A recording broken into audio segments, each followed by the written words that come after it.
now my mind is blown. No surprise, guess I should have known. Oh, my mind, now my mind is blown. No surprise, guess I should have known. You got control of me, break my barricades. Walls are crumbling grounds, they shake. You came to save, but it's way too late. Every single time you stay, I cave.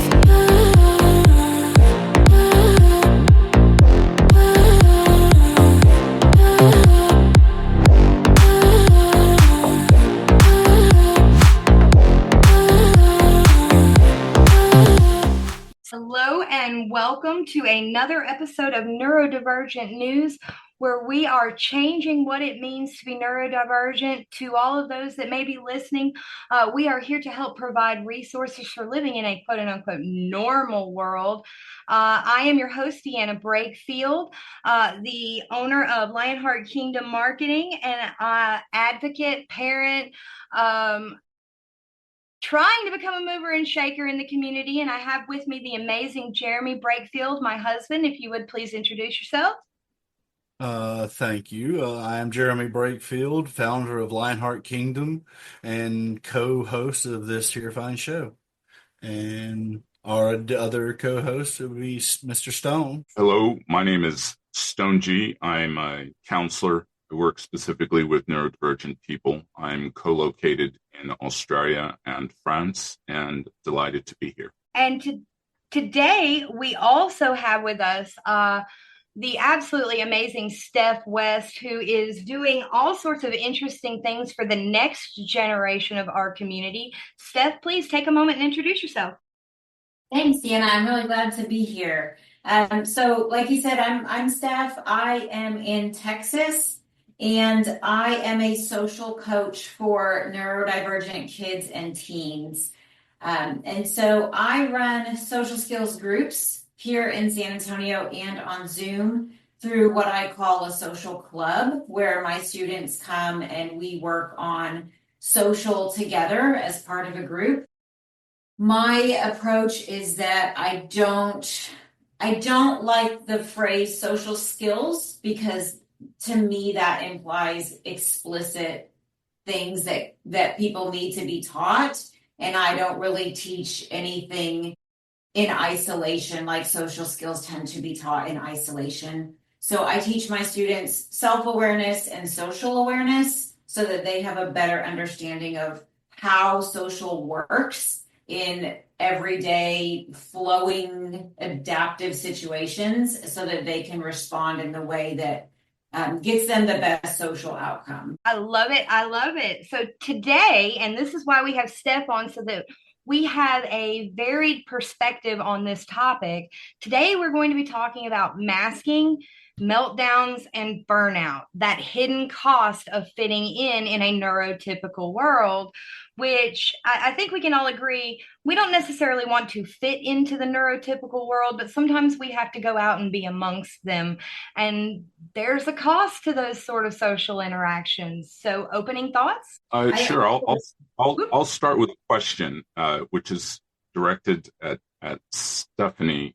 You indicated that you support neurodivergent children with their capacity to be social. What are the distinctions that you noticed that are making what you offer so important? Yeah, I'd love to answer that. And I go by Steph.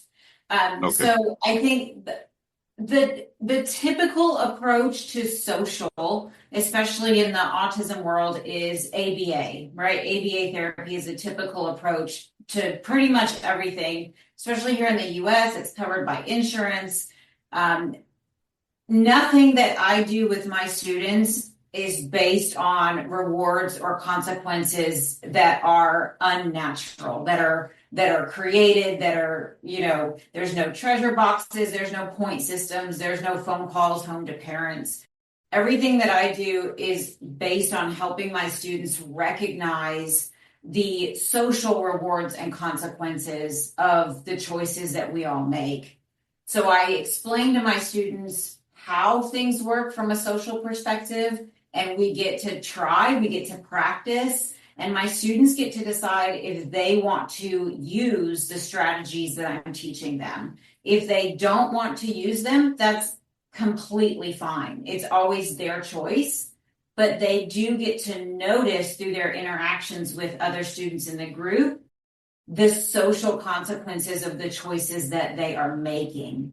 And so they get to see, does this thing that I'm saying or this thing that I'm doing cause the other students to want to talk to me more, want to be around me more? Does it make them avoid me? Does it make them, want to hang out with someone else? So everything that I work with my students on is all about the social consequences of the choices that we make. And there are some times where students are okay with the social consequences that they're receiving. They're okay with that. And if they're okay with it, I'm okay with it.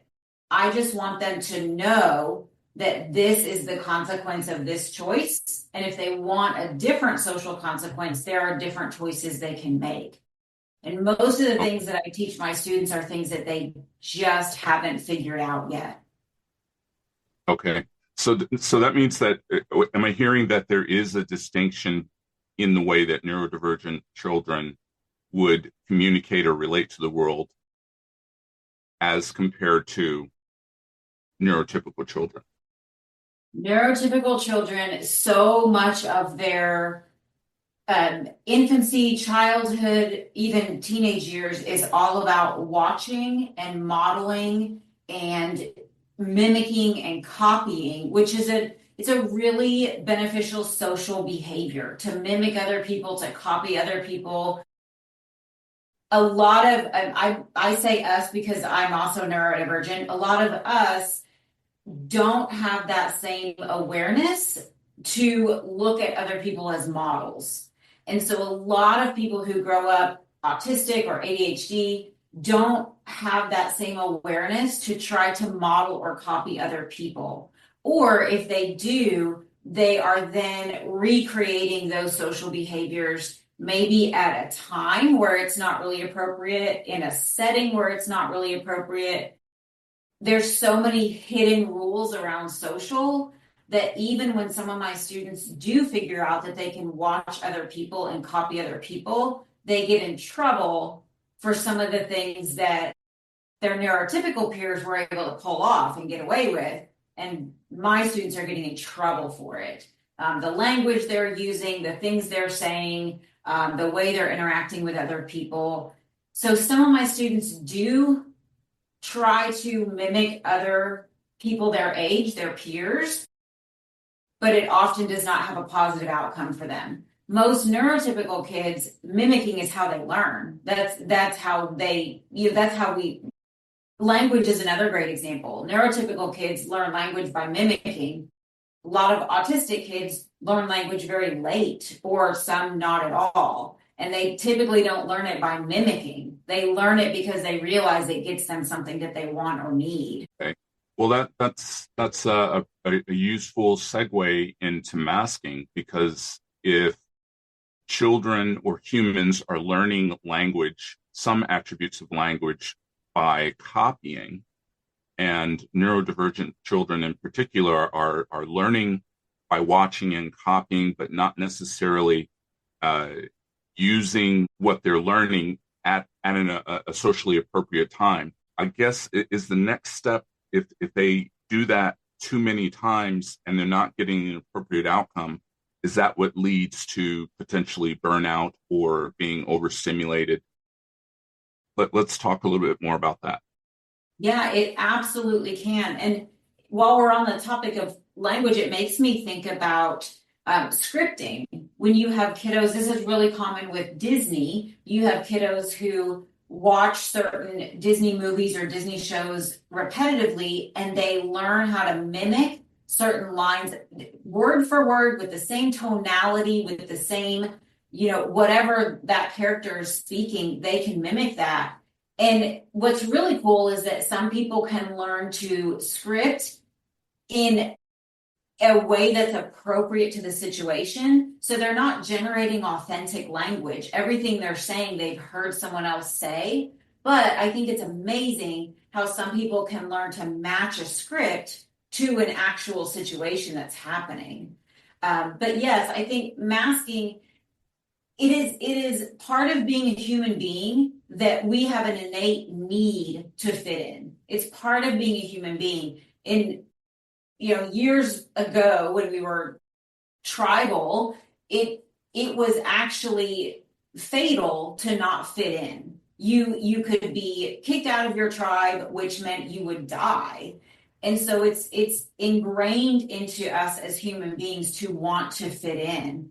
It's no longer such a life or death scenario for us, but unfortunately, emotions often feel that way. They feel life or death, even if they aren't physically life or death. So that's where. Go ahead. I'm hearing another benefit in the services that you offer, because if in particular, if neurodivergent children have this capacity of being able to mimic certain behaviors, in particular language and what they're seeing on television or whatever media they're following, it would stand to reason that they would also be gifted. They could start to develop themselves as polyglots, where they could learn, 4 to 5 languages before the age of 18. That would seem like a useful expenditure of their time in your program. That would actually, that would be amazing. I think a lot of neurodivergent people have rule-based brains. And so languages are actually easy for them. Things, sciences, math, things like that are typically easier for people who are neurodivergent because they're rule-based. And so they are a lot easier to learn. It's the things that are much more abstract that a lot of us struggle with, because there's no writing a paper in English class, for example, there's no right or wrong to it. There's no, yes, you did this correctly, or no, you didn't do it correctly to it. It's abstract. And so a lot of us struggle with things like creative writing. In an art class, we may struggle with that because there's no right or wrong way to create what we're being asked to create. But yes, those things, languages, they're rule-based. Even reading, a lot of autistic kiddos learn how to decode words very young. Before they even go to school, they can read, simple books because it's rule-based. Once you learn the rule, you can read. They most of the time are not comprehending at an age-appropriate level, but they've learned the rules. Yeah. It accounts for hyperlexia when you have children that demonstrate hyperlexia at say age 3 or something like that. Exactly. I would imagine that with your practice or your business, it would be similar to mine in that people usually contact me when they're in crisis or there are challenges. And what have you noticed as a pattern for their burnouts? Say or their meltdowns. What have you noticed as a pattern that leads to them having their meltdowns when they're working with you? And then what do you work with them on such that they can start developing their own regulation strategies? I would say from a social perspective, meltdowns come from kids getting overwhelmed and frustrated because they want relationships, they want friends, and everything they've tried so far has not been successful. And we would all feel this way with anything. You just reach a point where you get really tired of trying, but you never get tired of wanting that outcome. And so anytime I have a student come to me and they say, I don't care about making friends, I know that is them at the point of burnout, because I truly believe that everybody in the world wants social connections. We all want it to a different degree. I am actually really happy on my own most of the time, but we all want and need some degree of social connection. And so when a kiddo comes to me and says, I don't care about making friends, I know that means I've tried everything everybody's been telling me to do my whole life, and I still don't have friends. And it's emotionally easier to just say I don't care than it is to admit that I care and I can't figure it out. Mhm. And so to me, anytime a kiddo says, I don't care about making friends, they're at social burnout. Thank you. Thank you. I don't want to monopolize all of your time. Deanna and Jeremy, please feel free to interject.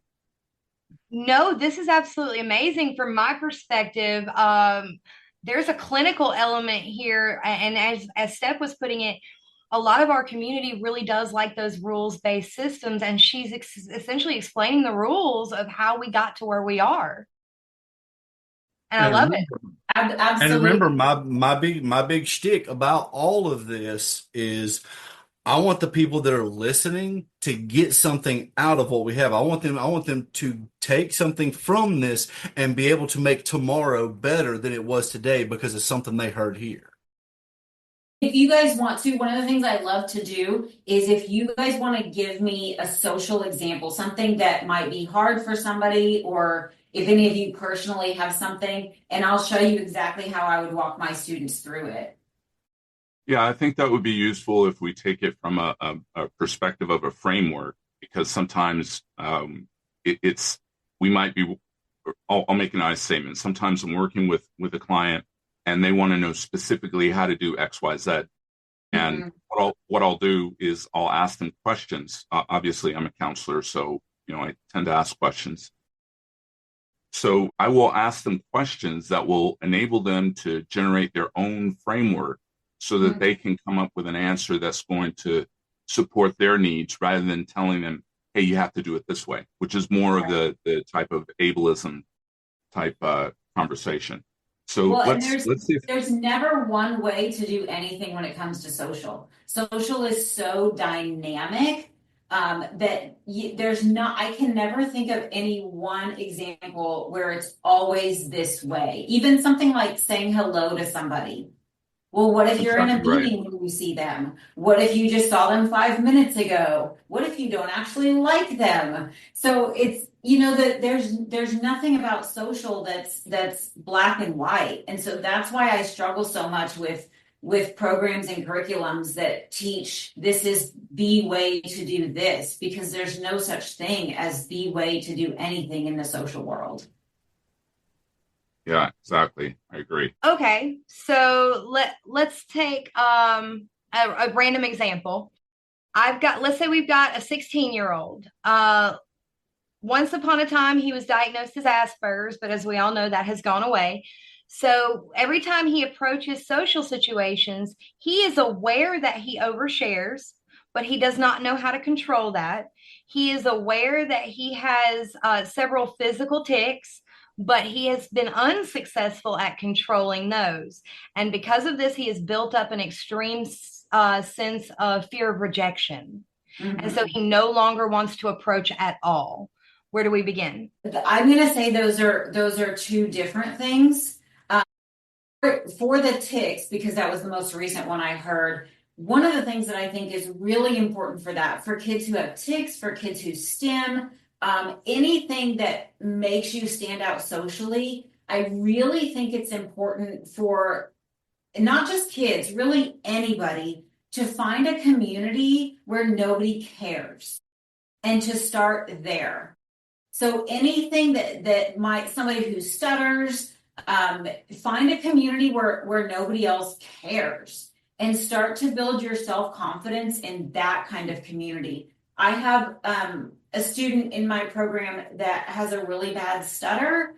Sometimes other kids will bring it up, but they bring it up out of curiosity, not out of insensitivity. I have another student who wears something specific based on his religion. And the same thing, a couple times kids have asked him about it, but they ask him out of curiosity. And then once he answers, nobody ever mentions it again. And his mom had told me that he's very sensitive to people asking him about it because it's a common thing, it's not a very common thing that kids see. So that's what I would say as far as the tics, stutters, stimming, anything like that. is to get him started in a social environment where other people do not care. Because until he's got more self-esteem and self-confidence, he is not going to have successful social interactions. I absolutely love that you said that, because what you're talking about is starting somewhere where you're already semi-comfortable. And I think that's super important, because the more anxious we are, and this is a generalization, but the more anxious that we become in those social situations, often more our stimming and our tics and our stutters, all those things that make us stand out, become worse. Absolutely. Absolutely. And in my program, it's interesting. I have new students that start 5 times a year. That's when we do enrollment 5 times a year. And I meet with every student before they start, because I don't ever want them coming in as strangers and it being awkward. So they always know me before they start. And I usually just let them hang out the first day and just kind of get a sense. Most kids are anxious when they come because it's new. We are all anxious to some degree about going somewhere new and being around new people, especially if you've struggled socially. Going into a new social environment is anxiety inducing. And so most of my students are anxious when they come in, and I just let them observe, listen, watch. But one of my favorite things is that by the end of the first day, you wouldn't know who the new kids are. And that happens almost every time that we have new students, is by the end of the first day, you wouldn't be able to pick them out, because there's just a sense of comfort. There's a sense of familiarity.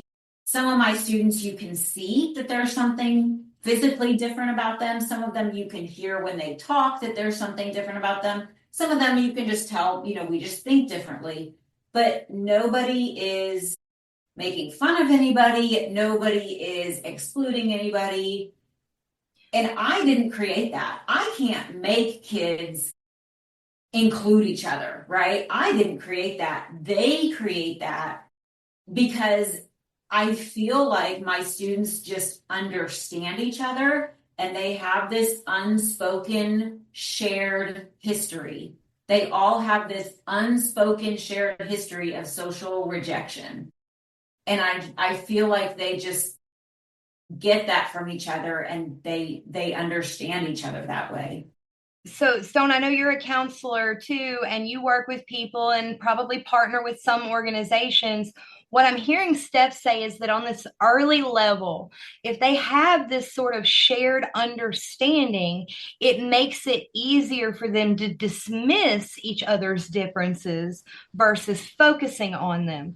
Do you see that carries through in the adult population as well? You're muted. right. Apologies for that. Adults, they've been doing what they're doing for a long time, so they have gone beyond what you're talking about into masking, and a lot of times they don't realize that they're masking.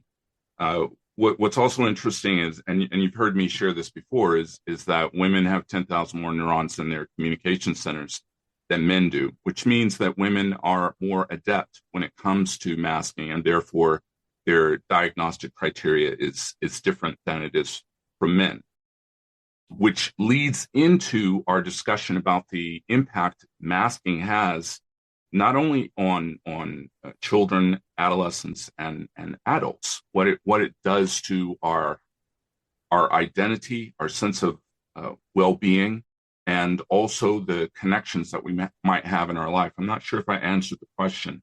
The short answer is yes. No, that's fine. That's fine. And you're right. So, okay, I know that I was a major sin committer, if you will, when it came to masking, because we all know how horrible it is for us. Stone quotes the statistics about the stresses of it shortening our lifespans. There are so many significant places that masking impacts our lives. But it takes a certain amount of self-awareness to begin peeling those masks away and a certain amount of bravery, if you will, to show what you were hiding underneath them. So, Steph, where do you start with your kids to teach them how to be more fulfilled adults in their own spaces? Every person on the planet, we only know what we've experienced. We only know what we've been exposed to.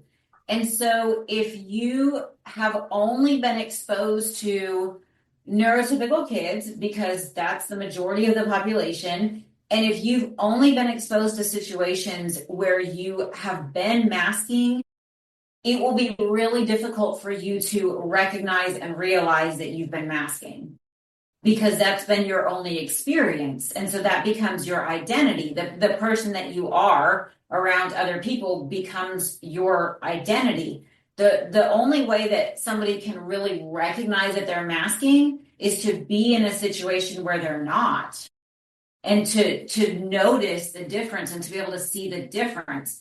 And that comes from being around people, in my opinion, that are similar to us. And that could be in any kind of capacity. That could be in, a neurodivergent capacity. It could be a religious capacity. It could be a cultural capacity. But we don't recognize, you have to have something to compare it to be able to see that this is you in one setting and this is you in a different setting. And so when people have an emotionally safe setting, sometimes it can even be by yourself. It doesn't even have to be around other people, but you might even be by yourself and you might recognize, oh, I really like this. And I don't have anybody in my life I can talk to about this, or I really like to do this, but I don't know anybody that I could ask to do it with me because nobody else likes it. And you can start to recognize that you're pretending and you're masking and you're hiding parts of yourself because of who you've been spending time around. So I think one really important step is that we need to be in communities where we don't have to mask in order to recognize the difference. I think we're all born with a really strong intuition. Most of us stop paying attention to it.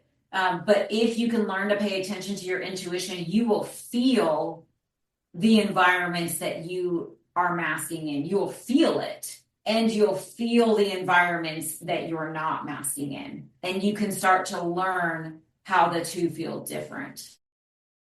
Okay, so Stone, she's actually touching on one of the questions that we had posited before we started the broadcast, the ability to distinguish between a regulated state and a masked state. That's kind of what we're revolving around here. So what are your thoughts? Yeah, it's an interesting question. And Steph, I agree with you that if someone has only had one particular environment and they don't have a contrast of another environment, how are they going to know?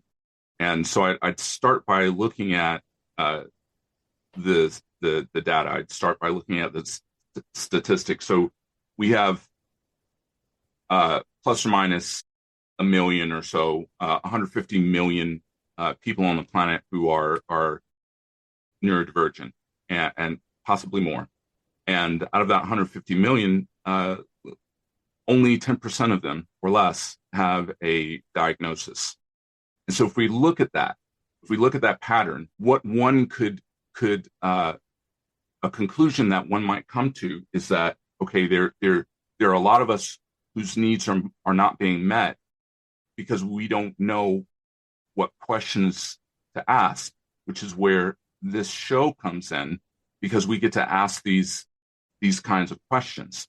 And I'll give you an example. I'm kind of going all around the place to address the issue, but hey, we're on the train with you. Got it. Thanks. So what I do with some of my clients is I'll attach them to a Muse. A Muse is a wearable ECG. And so they go through a meditative practice where they'll just be lying, or they'll be sitting down. And when they first start, they think, well, this isn't doing anything. But because Muse provides data, then they're able to notice, oh, I was thinking this at this particular time, and I'm noticing my brainwave activity. And over a period of time, say 30 days, they start noticing how what they're thinking, they start noticing that there is a correlation between what they're thinking and their heart rate. And so that's one way that I use I use data to support someone to become aware of masking and being authentic. And sometimes I might not use those words. I'll say awareness. And so I let them come to their own conclusion about, well, this is when I wasn't being authentic, and this is when I am being authentic. And this, they might say, this feels better. But like Steph was mentioning, if someone never has that contrast, they're never able to come to that conclusion. Wait, so are you saying, it sounds like you're saying that putting yourself into slightly uncomfortable situations becomes a learning experience? I did not say that, and I wouldn't I wouldn't suggest that someone do that, because life is already inherently uncomfortable. However, being in these situations does give us an opportunity for us to see who we are. For instance, as you know, I'm a combat veteran, and I know discomfort when I see it, but so do all of us. And when I'm not in, I haven't been in a combat situation in, over 2 decades now, but I can reflect back and I can remember, oh, that was uncomfortable. And I can compare that to now. Oh, okay, well, I'm no longer in that situation. I'm safe. Okay. So let me ask you guys this. All of us are slightly familiar with the long-term impact of masking, the stress it causes on the body, the stress it causes on the mind. It causes both physical and mental illnesses over time. Knowing all of that, how do we push ourselves into a place where we can begin to reclaim? I mean, we've talked about taking this data and being situationally aware slightly. What does that look like in a real world? I'm not phrasing this very well.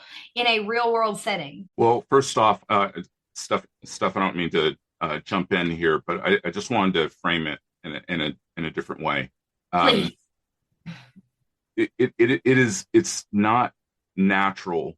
So when you say, for someone who's been in a chronic situation of stress or anxiety, that's not natural. That's not the natural state of human beings. Anxiety exists to address a particular situation. That doesn't work. It's not true that that's how it's supposed to be for us. So if we understand that, then we can understand that, oh, okay, I have a chronic way of being that is unhealthy for me. Let me look at it. Let me look at some other environments that I can put myself in. So if I can't do it from the inside out, maybe I can do it from the outside in. So there are different strategies to address that. But to get to the answer of the question, what are the long-term impacts of chronic masking on identity? You lose your life. That's the easiest way to say it. It takes 36 years off of your life. You're looking at a mortality of late 40s, early 50s, that type of thing. And it's because of being in that long-term state of heightened cortisol, anxiety, etc. Steph, you get to experience this at a much earlier stage than we're talking about right now. When you take these kids and you put them in a place where they can come to an understanding with other kids, do you see that their identities, like who they are, kind of blossoms unnaturally fast almost? Now, I'll tell you my favorite story about this. I've had my business for 9 years, and this was probably 7 years ago. This was a while ago. I have in my program, I do not separate students by age or by cognitive ability. We're all in there together, which is part of the inclusiveness of it. And one of the things that I recognized when I made that decision is that some of my students have never been around students who are like some of my other students, because in school they wouldn't be around each other, either because they're different ages or because they're have different intellectual abilities and would be in different classes. And so one example from my summer camp several years ago is I had two students who were about the same age. They were both about 14, 15 at this time. And one of them was in gifted programs. He was, on his way, going to college, earning his high school credits. He was very funny. He had really great sense of humor. He's highly intelligent. And I had another student who was in special education classes in school and had a really great personality. Everybody liked her. They liked being around her, but her communication skills were they were a bit below average. And she was one of those, we talked about earlier about mimicking and copying. She would mimic and copy other people, but she would do it past the point of it being funny or past the point of it being appropriate. And so that had happened in the group one day. We were playing a game, and I don't remember what had happened, but she was mimicking, copying something that someone else had said and just kept doing it over and over and over. And she thought it was hilarious, but it was way past the point of anybody else thinking it was funny. And so my other student, the one who was in the gifted programs, got really annoyed with her and yelled at her, telling her to stop it. He yelled at her. And the other students in the group got upset with him. And he was very confused as to why they were upset with him when she was the one that was being so annoying. And so he and I sat outside the group for a bit, and I let him kind of, process and get back to a place where we could talk about it. And he said, I just don't understand why everybody's mad at me. He said, I'm autistic and she just has like ADHD or something, right? And I said, she's autistic just like you are. And there was this silence, and he looked at me and he said, it makes me emotional to even think about it. He said, my whole life, all the adults have been making sure that I know how to get along with all the normal kids. And nobody's ever made sure I know how to get along with other kids who are like me. And then he was able to go back into the group, and the two of them never had any other issues with each other again. And it was like, that was just so powerful to me, because I do think it's the kids who they're always in, neurotypical environments, that they don't have that experience and that exposure to other people who are more similar to them, who think like them, who have the same interests, who have, just similar things going on. I do think it's a lot of those kids who grow up in neurotypical environments that they have spent their whole childhood trying to fit in and trying to be part of the class or the group or the team or the club or whatever it is. I think those are the students that I see. And it's funny because sometimes they'll come in, and I've had students make comments about other kids in the group, like, I don't want to sit by him, or, just things like I definitely have that happen. And then we have a little conversation about it, and then they don't feel that way anymore. When we talk, one of my favorite things to say is, isn't it amazing how everybody's different?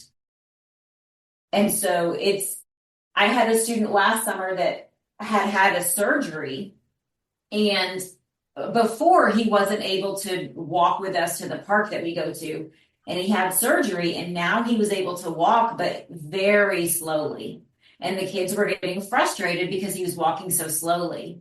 And so I stopped the group and I said, did you guys know that last year he couldn't even walk with us at all. Do you remember last year we had to push him in a wheelchair? And look at him now. Look, he can walk with us. And Okay, nobody ever made a negative comment about it again. I'm sorry to interrupt, but I'm hearing two really important things here that you're saying. You said, isn't it amazing how we're all different? And then you also highlighted an achievement milestone that to the other kids might not have seemed like a big deal, but to that one kid was a huge deal.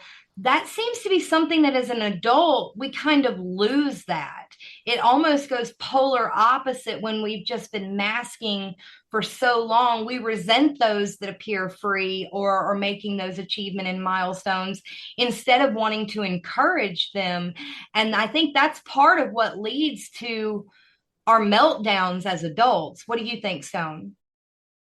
Well, what you're describing is human. It's across the spectrum that we're not particularly adept at identifying our growth. And when we have these markers in our life, when we're able to celebrate on a regular basis our growth, and it's included as part of our self-care, we're going to live more fulfilled lives. Absolutely. Jeremy, you're being very quiet. I'm taking everything in and listening, and I don't say something unless I got something to say. Okay. Well, then, as we are fast approaching the end of our time together, I would like to bring us to the last point is reframing meltdowns and burnout so that they communicate something rather than they are something that we have to cope with. Have I completely lost my mind today? No, it's interesting that culturally people see that as a thing, that they see it as a problem. It's not a problem. It's just someone communicating where they're at. I mean, imagine if you were in a work environment and someone just started screaming because they were disappointed. Now you know exactly what's happening. You know how they feel. They're being authentic in the way that they share. And I'm not saying, hey, we should have meltdowns all the time. I'm more pointing out the fact that having a meltdown is not a bad thing. It's not a good or bad thing. It's not anything. It's merely communication. So I can actually put the spotlight on myself for this one and share a personal experience. Some of our listeners may be aware that 2 weeks ago, we were not on the air. That is because Deanna Brakefield had a massive meltdown and completely tailspinned out of control. We were able to communicate to Stone what was happening, but I remember in those moments, I felt like I was letting Stone down. I felt like I was failing the radio station. I continually apologized over and over again for the state that I was in. I mean, Jeremy was witness to it. He got the front row seat. It's never something that's pretty, but the place that Jeremy was talking to me at, he was reminding me that no, I hadn't failed Stone, that I just needed to let him know what was going on, that sometimes this was no different than sometimes people get sick. It wasn't something that needed apologizing, just something that needed working through. But I still had all of that negative sitting on my shoulders. And that's a very common place for a lot of us. As a neurodiverse person, one of the conversation topics that feels similar to taking a cheese grater to my skin is when someone decides to start talking about the weather. Because I don't understand the point of it. But I'll bring it into this conversation because the weather is always changing. And asking about ways that we can mitigate meltdowns is and can be similar to the weather. We're always going to have different weather, and we can't really fabricate our emotions. We are emotional beings, and because it's a spectrum, we react differently to emotions.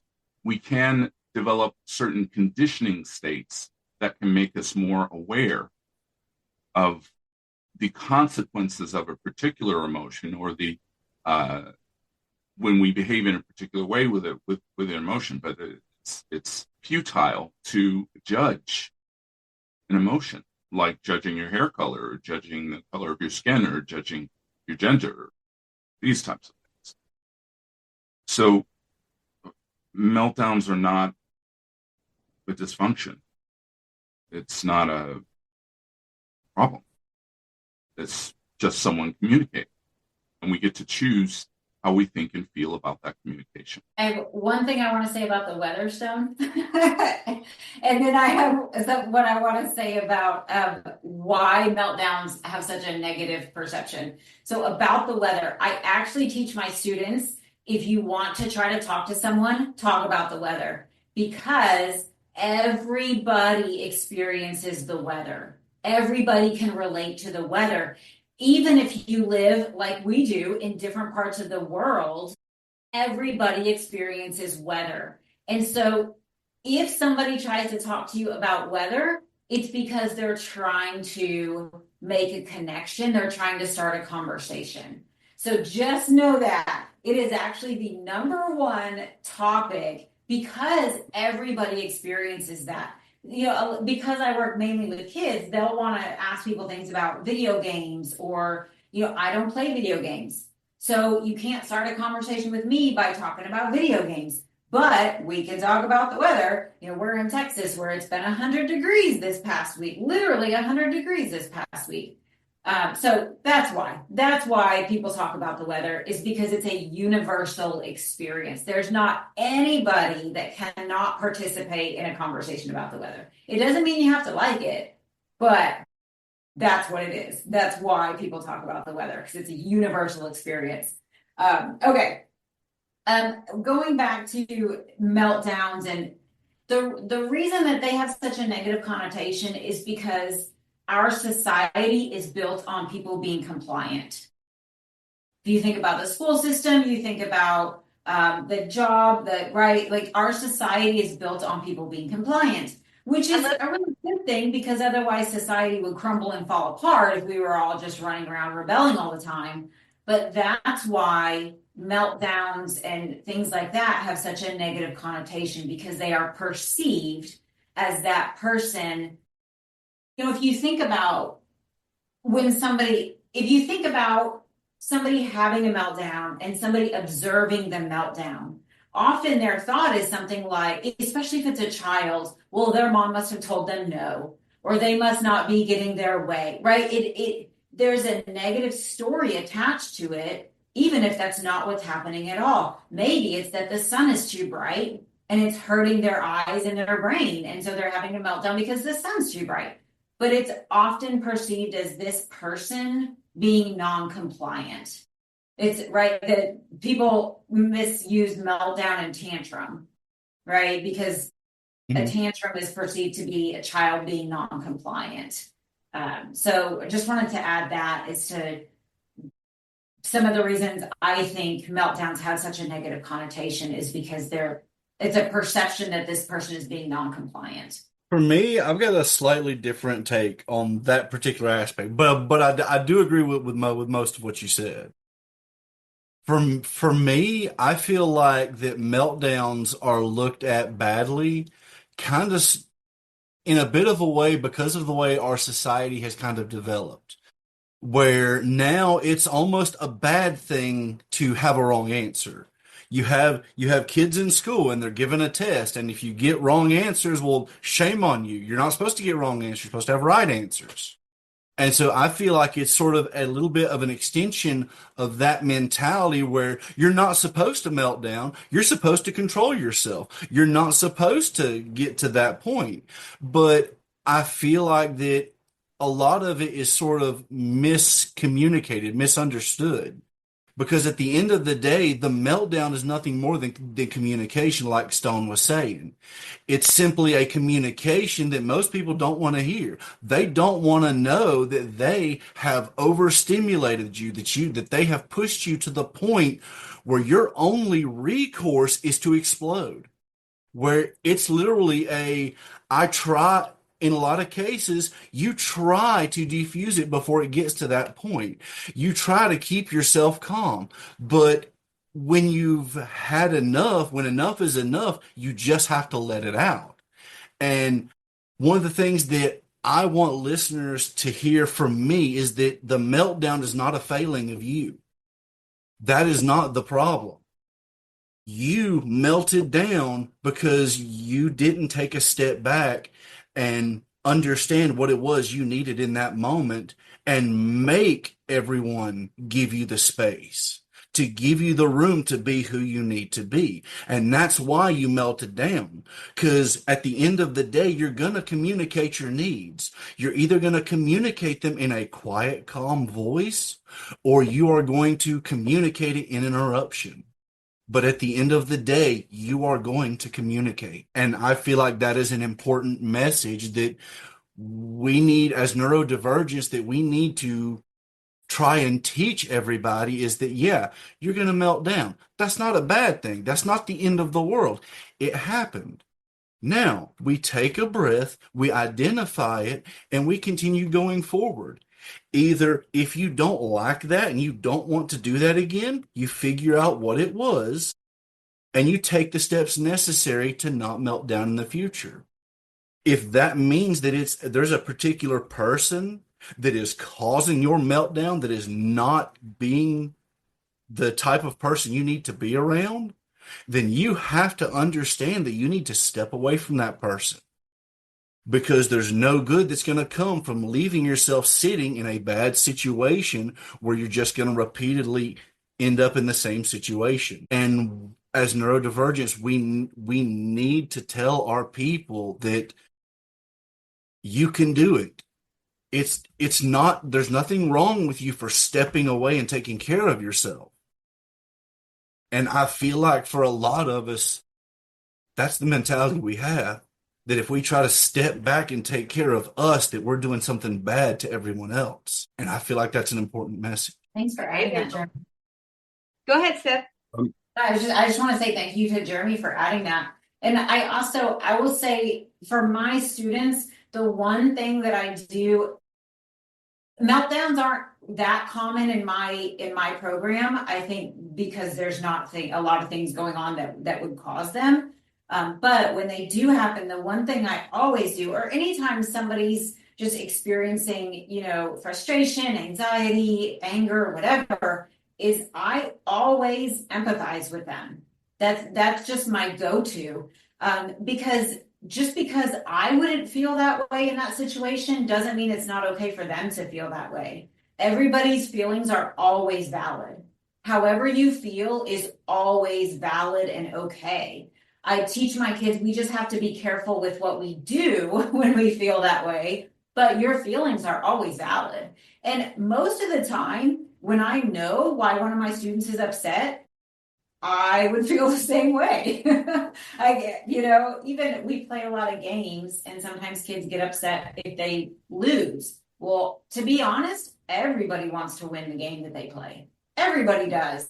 Most of us just handle it differently. But being upset that you lost a game is a really common thing to feel. And so most of the time when my kids are upset about something, I totally understand why they're upset about the thing that they're upset about. And I think that's a really important step to take, is to just empathize.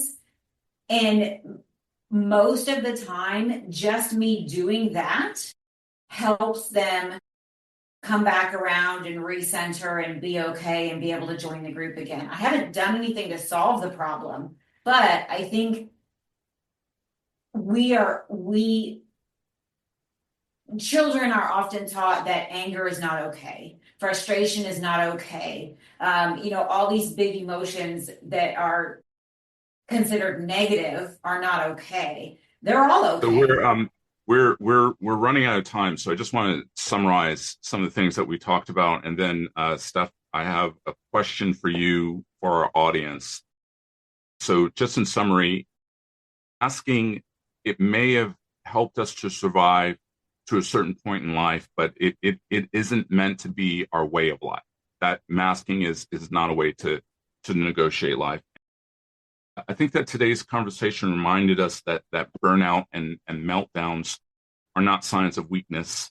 They're more signals that something in our environment or maybe our expectations haven't been met. And also, we don't need to model our behavior to be socially or neurotypically or holistically acceptable, because by doing that, we are masking. So that's I think a very brief and oversimplified summary of what we've discussed. But I want to ask this question of you, Steph, because you mentioned something earlier that I think is quite important. You only have your organization in Texas, but from what I understand, people are able to franchise your model in other places of the world. So my question is, who are the best people who are positioned to do that kind of thing? And what do they need to be? What are some of the expectations that they need to have for themselves in order to be effective in setting up the Starfish Social Club where they're at? Yeah, thank you for asking that. Just to clarify from a legal perspective, it's not a franchise. I coach people how to start their own social club, but it would be completely that person's business. So the only thing that they're getting from me is if you want to use my curriculum that I created, you can be licensed in my curriculum. But I teach people how to start a club like mine. As far as the requirements, none. The people who come to me wanting to do this are either parents who have kiddos who are neurodivergent, and they typically come across me looking for help for their kid, and then realize that they would like to start one in their own community. And then the second group of people are therapists, teachers, counselors who are working with neurodivergent kids already and want to do more of my model and more of what I'm doing. So it's really for anybody who wants to create an emotionally safe space for neurodivergent kids. You can do it with or without my curriculum. It's your business, so you can set it up however you want to. So I do licensing in my curriculum and then coaching if you want to learn how to start and grow a club like the one that I have. So mine is in San Antonio, and I also do groups through Zoom as well. Tell us how they can find that information before we run out of the time. StarfishSocialClub.org. Just like it sounds. Thank you so much, everybody. This has been wonderful. Thank you for sharing your time with us today. We will see everybody back again next week, same time, same place, where we will be talking about Self-Advocacy 101, and we will have the amazing Kara Wilson back with us. So everybody out there, be strong, be safe, and understand that you are valid, and what you feel is valid. It's what you do with it that counts. You got control of me, break my barricades.